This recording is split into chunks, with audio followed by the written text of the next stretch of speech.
오늘 부활절 아침에 살아계신 주님께서 오늘 우리 교회와 또 여러분들의 삶 속에 함께 하시는 줄로 믿습니다. 인류의 역사 가운데 단 한 번 가장 엄청난 힘을 드러내고 가장 강력한 영향력을 발휘한 사건은 예수 그리스도의 부활의 사건입니다.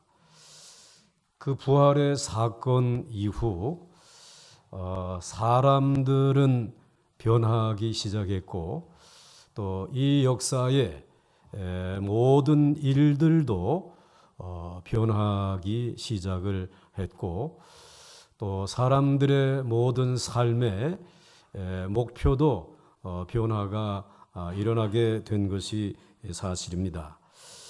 만약에 부활이 없었다라고 하게 되면 여전히 사람들은 죄 가운데서 살다가 죽었을 것입니다.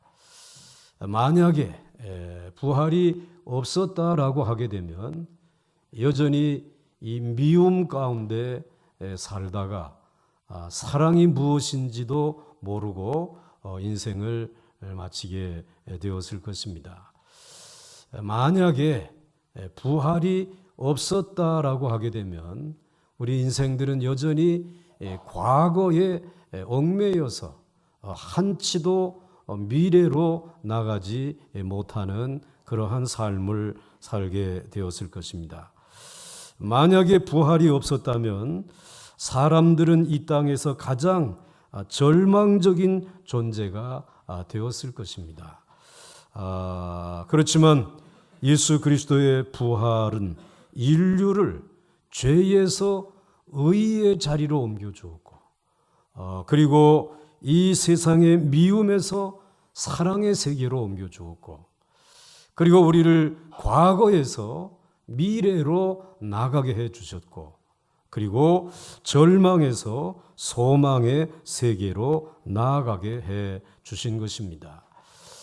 이 놀라운 예수 그리스도의 부활을 하나님께서는 교회라고 하는 공동체에게 증거할 수 있도록 전할 수 있도록 맡겨 주신 것입니다.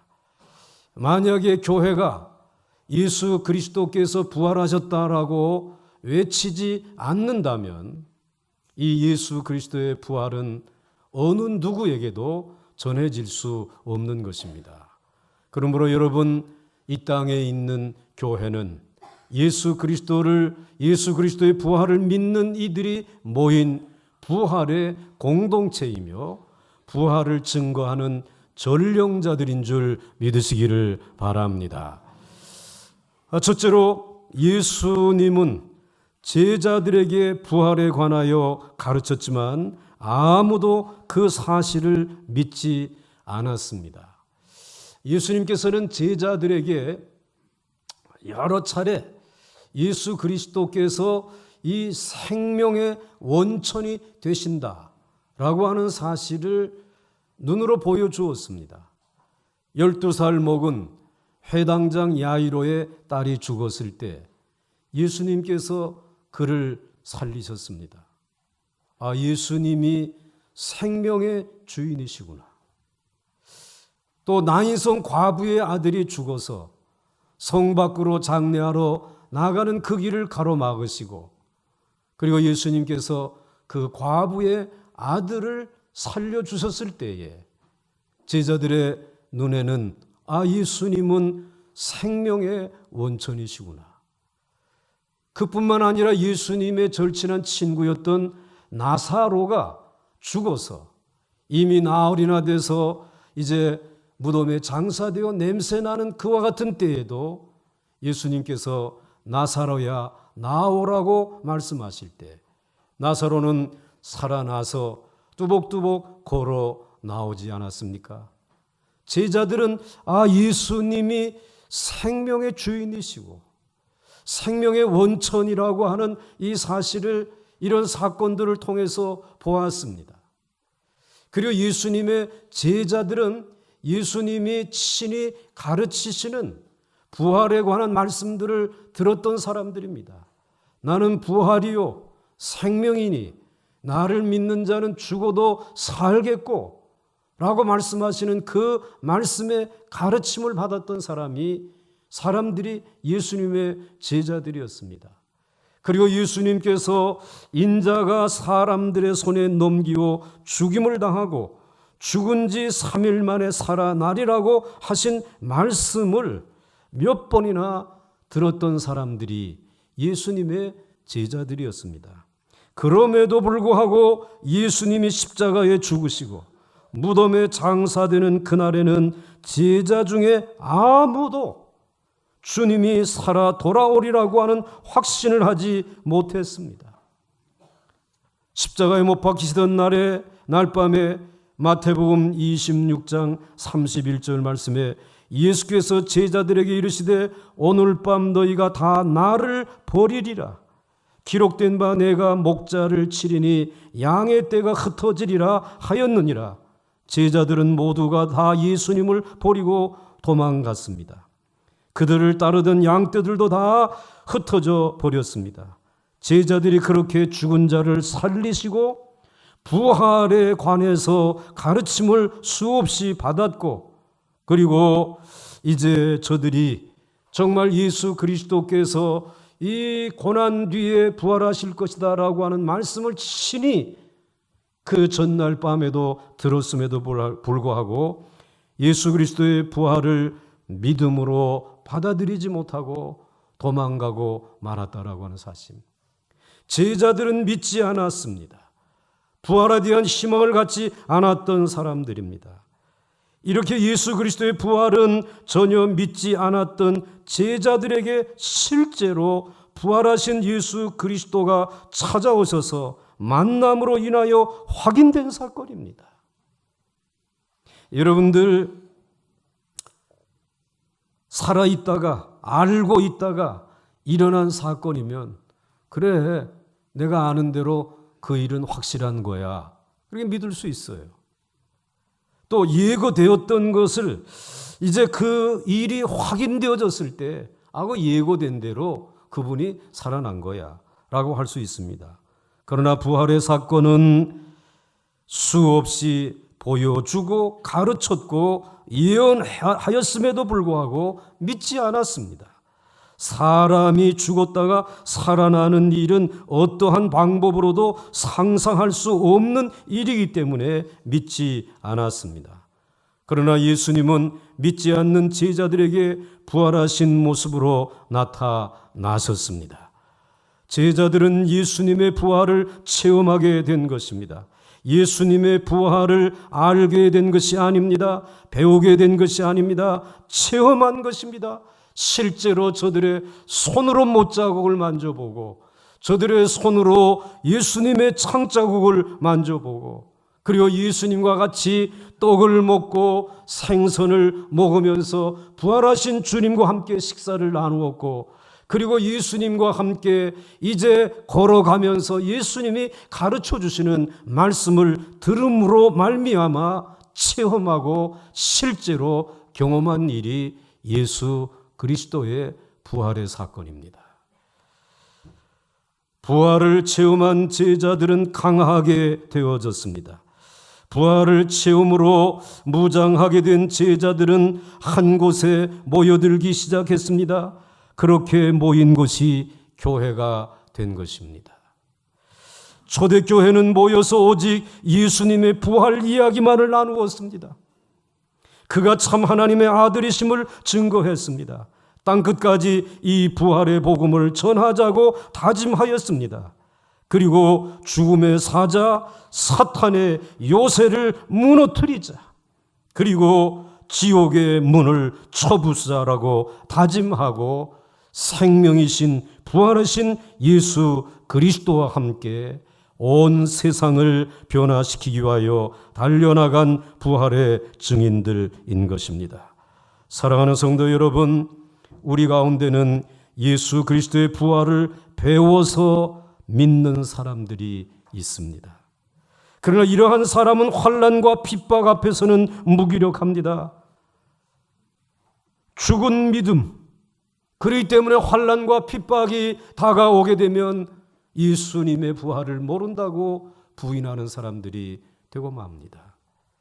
그러나 예수 그리스도의 부활을 의심하지 아니하고 부인하지 아니하는 사람, 아니 처음에는 부활을 의심하고 부인하며 살아왔던 그들이 어느 날 주님을 부인할 수 없도록 만나서 부활하신 주님을 체험한 사람들은 그 후부터는 인생의 목표가 달라지는 것입니다. 이제는 내가 살아도 주를 위해 살겠다. 죽어도 주를 위해 살겠다. 내게 어떠한 환난이 있어서 내가 죽는다라고 할지라도 예수 그리스도의 부활의 생명은 나를 일으켜 세워 주실 줄로 믿습니다. 변화된 삶이 이루어지게 되는 것입니다. 그러므로 사랑하는 성도 여러분, 오늘 이 아침에 부활을 배워서 아는 자들이 있다면 오늘 부활하신 주님을 체험할 수 있기를 주의 이름으로 축원합니다. 어떠한 환난 가운데서도 부활하신 주님을 증거하지 아니하고는 견딜 수 없는 그러한 삶의 생명의 부활의 역사가 여러분 안에 일어날 수 있기를 주의 이름으로 축원합니다. 그래서 여러분의 신앙이 죽은 신앙이 아니라 살아있는 생명력 있는 부활의 신앙의 소유자들이 되시기를 주의 이름으로 축원합니다. 두 번째로는 부활에 대한 잘못된 견해가 있습니다. 첫째로 저는 부활의 교육을 제일 먼저 주일학교에서 받았습니다. 주일학교 선생님들이 어느 날 부활절에 달걀 하나를 보여주면서 이 달걀이 어미 닭의 품에 들어가 있게 되면 이 달걀은 무엇이 될까요? 조조하면서 모두가 다 병아리가 돼요. 부화가 되어져요. 그러면서 예수님의 부활을 설명해 주려고 하였습니다. 그러나 그것은 부활이 아닙니다. 그것은 생명의 자연현상입니다. 그 다음에 두 번째로는 이 예수님의 부활에 대해서 철학적으로 이해하는 사람들이 있습니다. 소크라테스가 독배를 마시면서 전혀 흔들림 없이 죽음을 맞이하는 모습을 보면서 많은 사람들이 큰 인상을 받습니다. 야, 대단한 사람이다. 그 사람의 정신력, 야, 그 사람이 가지고 있는 그 철학의 힘이 저렇게 대단한가? 그런데 소크라테스가 가지고 있었던 철학의 핵심은 영혼불멸이라고 하는 진리입니다. 이게 몸은 죽어도 영혼은 영원히 멸하지 않는다래요. 사라지지 않는다라는 것이. 잘못 이해하게 되면 그것이 부활처럼 이해되어질 수 있습니다. 그러나 여러분, 여전히 그의 몸은 고난 가운데 있습니다. 아니, 죽음입니다. 그리고 영혼만, 정신적으로만 살아있다라는 것이죠. 그렇기 때문에 이것은 몸과 영혼이 아울러 죽고 그리고 이제는 하나님의 부활의 능력으로 살아나는 부활과는 너무나 거리가 먼 철학입니다. 그건 혹 정신적인 부활, 이념적인 부활이라고 할 수 있겠죠. 그것은 진정한 부활이 아니라는 것입니다. 반토막의 부활도 되지 않는 것입니다. 많은 사람들은 이런 정신적인 부활에 현혹되어서 살아가는 사람들이 많이 있습니다. 세 번째는 나사로의 부활과 같은 환생이 있습니다. 나사로가 죽은 지 나흘 만에 예수님이 오셔서 그를 살려냈습니다. 살아나기는 했습니다. 환생하기는 했습니다. 그렇지만 그는 언젠가 또 죽었습니다. 그렇기 때문에 나사로의 살아남은 부활이 아니라 하나의 환생이라는 것입니다. 이왕 환생하려고 하게 되면 나이가 들어가지고 완전히 머리 다 빠지고 이 다 빠지고 그리고 병 들어가지고 완전히 이제는 그저 뼈에 가죽만 씌워놓은 것처럼 앙상하게 되어서 그때에 죽었다가 다시 살아나서 환생하면 그 몰골이 얼마나 보기가 추하지 않겠어요? 그러니까 이왕 환생하려고 하게 되면 예쁠 때 죽어야 될 거예요. 건강할 때 죽는 것이 나을 것입니다. 환생은 부활이 아니다 라고 하는 말입니다.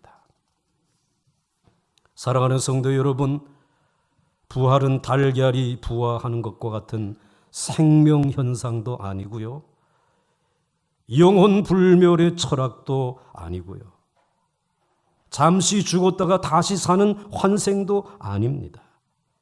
저와 여러분이 믿고 있는 예수 그리스도의 부활은 마치 사도 바울이 다메섹 도상에서 예수의 부활을 믿는 사람들은 완전히 죽여버리겠다라고 핍박하고, 이 땅에 있는 부활을 증거하는 교회들은 내가 완전히 잔해해버릴 것이다, 싹 쓸어버릴 것이다 라고 달려가던 길에서 예수로 말미암아 부활하신 예수 그리스도를 만남으로 인하여 옛사람은 죽고 새 사람으로 살아난 새로운 삶을 출발하게 된 것을 부활이라고 말하는 것입니다. 그것이 예수 그리스도께서 우리에게 주시기를 원하시는 귀한 부활의 생명입니다. 병든 몸과 삶의 뚜렷한 목적이 없이 시리에 찬 젊은이로 살아갈 때에 제게 찾아오셔서 부르시고 사명을 주셨던 실제로 살아계신 주님을 저는 만난 것입니다.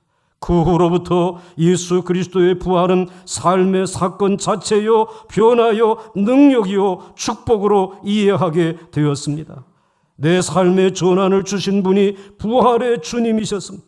비록 나는 약하고 부족하지만 예수 그리스도의 모습으로 살아가다가 죽음이라고 하는 터널을 지나 예수님의 모습처럼 변화되어 하나님의 나라에 입성하게 될 줄 저는 믿습니다. 그날까지 이제는 영혼 불멸의 철학에 현혹되지 아니하고, 또는 환생과 같은 것에 기대하지 아니하고, 어떤 생명의 과정 속에 사는 것이 아니라 오직 예수 그리스도처럼 살고 그 진리를 위하여 증거하고 전하고, 혹시 전하다가 환난을 당하고 핍박을 당하고 어려움을 당하여 마침내 그래도 예수 그리스도께서 부활의 능력으로 내 삶을 변화시켜 주시고 내가 섬기고 있는 가정과 교회에 부활의 열매들이 맺혀질 줄로 믿습니다. 이 믿음으로 살아가는 삶을 저는 빼앗기고 싶지 않습니다. 왜? 부활하신 주님이 함께 하시기 때문인 줄 믿습니다. 그 부활하신 주님이 여러분의 인생에 찾아오셔서 여러분의 인생의 방향을 바꿔주신 줄 믿으시기 바랍니다. 58년 전에 우리 보광중앙교회에 부활을 믿는 신앙인들 몇몇 여성들 몇몇 남성들이 모여가지고 힘없고 가진 것도 없었지만 부활의 주님께서 이 제단을 58년 동안 일으켜 세워주신 줄 믿습니다. 수많은 사람들이 몇 번이고 이 교회의 문을 닫으려고 했지만 부활의 주님이 지키고 계신 이 교회의 문은 어느 철학자도 닫을 수가 없었고 어느 부자도 흔들어 막을 수 없었고, 이 교회는 부활의 주님께서 여러분들의 삶을 축복하여 주셔서 여기까지 인도해 주신 줄 믿으시기 바랍니다. 여러분들이 부활의 증인들인 줄 믿으시기 바랍니다. 이제 마지막으로 부활의 주님을 믿는 이들에게 예수님께서는 놀라운 것으로 축복해 주시는 줄 믿으시기를 바랍니다. 사실 예수 그리스도의 부활을 제일 먼저 체험한 사람이 성경에 보게 되면은 막달라 마리아라고 이야기를 하고 있죠. 이 막달라 마리아는 사실 막달라라고 하는 지역에 7 귀신이 들려가지고 사람 취급을 받지 못했던 그러한 여성이었습니다.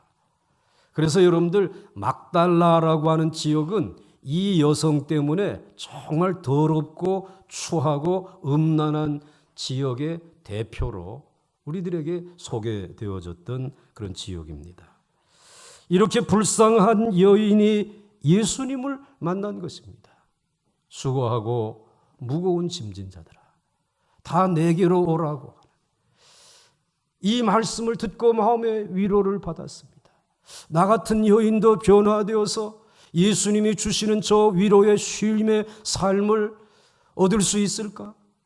예수님을 믿고 그리고 따르기 시작했습니다. 이처럼 예수님을 만난 그는 새로운 삶의 변화가 생겼습니다. 굉장한 용기와 삶의 의욕이 생겼습니다. 그런데 그렇게 따르던 예수님이 그만 십자가에 못 박혀 죽게 되지 않았습니까?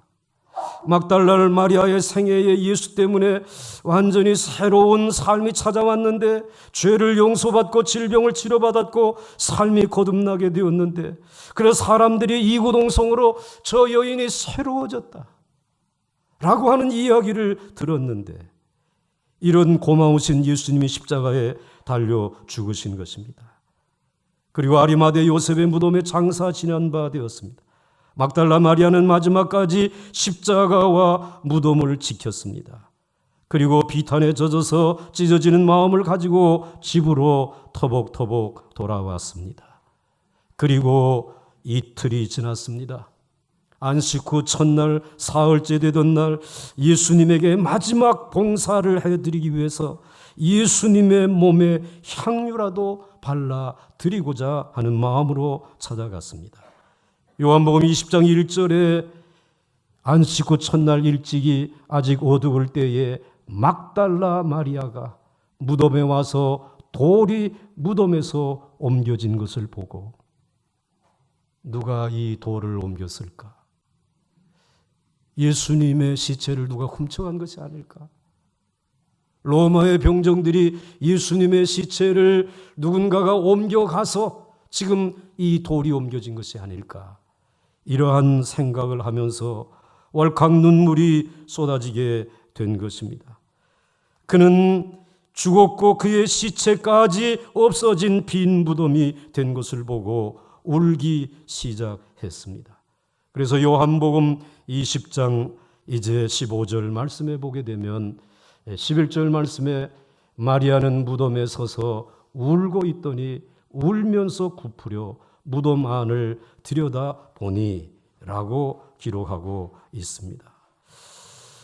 여러분, 눈물에 젖은 그런 눈, 그런데 이 눈물에 젖어서 하염없이 슬퍼하고 있는 이 여인에게 놀라운 사건이 벌어졌습니다. 슬픔이 기쁨으로, 정말 절망이 환희로 바뀌어지는 그러한 절정의 시간이 찾아오게 된 것입니다.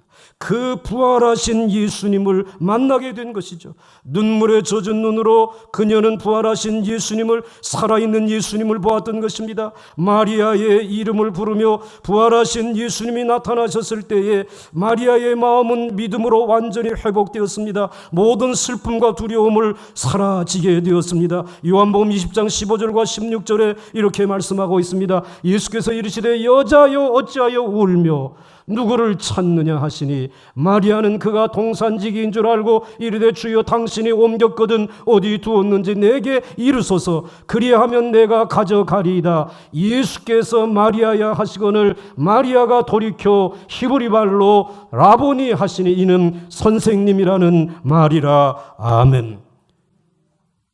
부활하신 주님이 서 계신 것입니다. 그가 그렇게도 존경하고 경배하기를 원하시는 예수님이 살아서 자기의 뒤에 서 계신 것을 보고 그리고 목격하고 그리고 그의 음성을 듣게 되어진 것입니다.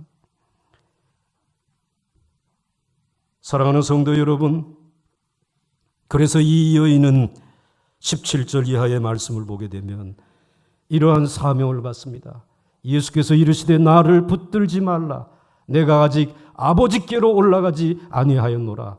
너는 내 형제들에게 가서 이르되 내가 내 아버지 곧 너희 아버지 내 하나님 곧 너희 하나님께로 올라간다 하라 하시니, 부활의 기쁜 소식을 제일 먼저 전하라고 하는 사명을 축복으로 받았습니다. 이제 뭘 두려워하겠습니까? 그런 예수님의 부활 때문에 연약한 여인이 능력 있는 여인으로 바뀌었습니다. 두려워하던 여인이 이제는 담대한 여인으로 바꾸었습니다. 이제는 눈물 흘리던 그 여인이 환희의 눈물, 기쁨으로 가슴이 벅차오르는 여인으로 바뀌어진 것입니다. 그리고 이제는 이 세상을 살아갈 때에 예수 그리스도께서, 부활하신 예수 그리스도께서 나의 삶을 도우시고 지키시고 인도하시고 축복해 주실 줄로 믿습니다. 예수 그리스도가 그의 삶의 유일한 축복이 되어진 것입니다. 사랑하는 성도 여러분, 예수님은 부활하셨습니다. 저는 오늘날도 부활하신 주님은 막달라 마리아처럼 쓰라린 슬픔과 비애에 젖어 있는 사람에게 축복을 가지고 찾아오신다고 믿습니다. 오늘 여러분들에게 눈물 흘릴 만한 일이 발생했습니까? 그 눈물을 무엇으로도 닦아줄 만한 힘이 없습니까? 오늘 세월호 3주년이라고 하는 이 눈물을 여러분들이 닦아줄 수 있습니까? 이 눈물을 닦아줄 수 있는 분은 부활하신 예수 그리스도 한 분이신 줄 믿으시기 바랍니다. 그리고 그 부활하신 예수 그리스도는 여러분에게 능력을 가지고 찾아오십니다. 그리고 여러분의 삶을 축복해 주시는 줄 믿으시길 바랍니다. 지난 주간에 목회하는 친구 목사님과 같이 만나서 이야기를 하는 중에 자기 교회에 한번 얼마 전에 부흥회를 했는데 부흥 강사님이 오셔가지고 그저 약속도 안 한 선교 헌금 좀 하자. 선교 씨앗 헌금 좀 하자. 그래가지고는 제안했는데 어떻게 예배가 끝나고 난 다음에 기술을 해보니까 교회도 크지도 않은 교회인데 3천만이나 모였다라는 거예요. 야, 근데 이걸 가지고 뭐 하느냐. 그래도 이게 헛되이 쓰여지지 않으려면은 복음을 전하는 이와 같은 일에 쓰여져야 되지 않겠느냐. 그러면서 개척교회를 해외에다가 하고 싶은 그런 마음이 떠올라서 장로님들에게 말씀을 드렸더니 장로님 우리 교회 이제 지금 뉴타운 개발로 인해 교회도 새로 지어야 되고 하는데 할 일도 많은데 지금 그거 할 수 있겠습니까? 근데 주일날 그 제주도에서 감귤 농사를 하는 한 집사님 온 가족이 참석을 했대요. 작년에는 너무 농사가 안 돼가지고 하나님 앞에 감사나 11조도 못 드렸는데 근데 그 가정이 참여해서 예배가 끝나고 난 다음에 헌금을 계수하는 일이 깜짝 놀란 것이에요. 1억 5천만 원을 헌금을 했다는 거예요. 여러분들이 그 감귤을 겨울 내내 잘 사다 주셔가지고 그렇게 농사가 잘 됐다는 거예요. 11조가 아니고 이건 그저 감사를 우리가 표현해야 되지 않겠느냐. 그래가지고 그 예물을 드렸다. 근데 그 예물을 드린 시점이 꼭 또 다른 교회에 개척을 해야 되겠는데 걱정하고 있는 이들에게 이 물질이 드려진 것이. 끝나고 당회를 열었는데 당회가 그렇게 쉽게 끝나긴 처음이라는 거예요. 1억 5천만이 생기니까는 목사님 그거 우리 빨리 하십시다 말이지. 교회도 돈이 있어야 이 당회가 빨리 끝나는 모양이야. 그래서 교회를 개척하자. 그리고 교회를 개척하는데 이름은 뭐라고 질 것인가? 이건 부활의 생명과 같은 역사다 말이야. 농사가 안 될 것처럼 다 망한 것 같았는데 하나님께서 하늘의 밀알이 땅에 떨어져 썩지 아니하면 하늘 그대로 있고 근데 썩으면 그것이 죽고 많은 열매를 맺느니라 말이지. 이 말씀대로 역사가 일어났으니 교회의 이름은 밀알교회로 짓자 말이지. 부활의 생명이 담겨져 있는 교회로 세우자 말이지. 그래서 이번 주일에 개척하는 예배 드리러 간다고 비행기 탄다고 자랑을 하더라고요. 여러분, 예수 그리스도는 부활하신 주님이십니다. 그 주님이 우리의 삶에 찾아오시지 않았어요. 예수 그리스도께서 축복을 가지고 능력을 가지시고 권세를 가지시고 위로를 가지시고 소망을 가지시고 저와 여러분의 생애 가운데 찾아오시고 우리 교회 가운데 찾아오시지 않았어요. 그리고 이 부활의 복음을 땅끝까지 전할 수 있도록 우리를 사용하여 주신 그 주님, 오늘도 살아계신 주님이신 줄 믿습니다. 여러분의 인생에 이 부활의 주님이 함께 하시는 것을 믿으면서 오늘 마지막 절 말씀에 이렇게 말씀하고 있습니다. 오늘 본문 말씀에 요한복음, 조금 있으면 세상은 다시 나를 보지 못할 것이로되 너희는 나를 보리니 이는 내가 살아있고 너희도 살아있겠습니다. 부활의 주님과 함께 살아가시기를 주의 이름으로 축원합니다. 살았다는 이름만 가지고 믿음의 생활하지 마시고 부활하신 주님과 함께 살아있는 삶을, 살리는 삶을 살아갈 수 있기를 주의 이름으로 축원합니다.